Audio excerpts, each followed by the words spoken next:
Hey guys, today I'm going to tell you how to change mouse cursor color in Windows 11. If you're using Windows 11 in your PC or in your laptop and you want to change your cursor color, so let's see how can you do that. You just have to simply open your settings. Just click on this window button and then click on settings to open settings. Or you can also right click on any empty place in your desktop, then click on personalize to get the same settings. Now click on personalization here, then click on themes.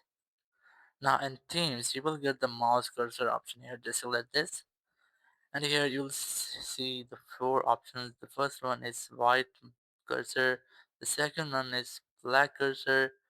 The, the fourth one is custom cursor. You can now easily select any different color for your cursor from here.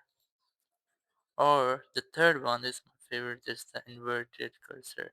So once I've selected this one, whenever you will point or cursor on any white place, it might be the dark. So it might be a transparent cursor on your Windows. So in this way, you can easily change your mouse cursor color or style in your Windows 11. Thank you very much for watching the video. Until next video, bye bye.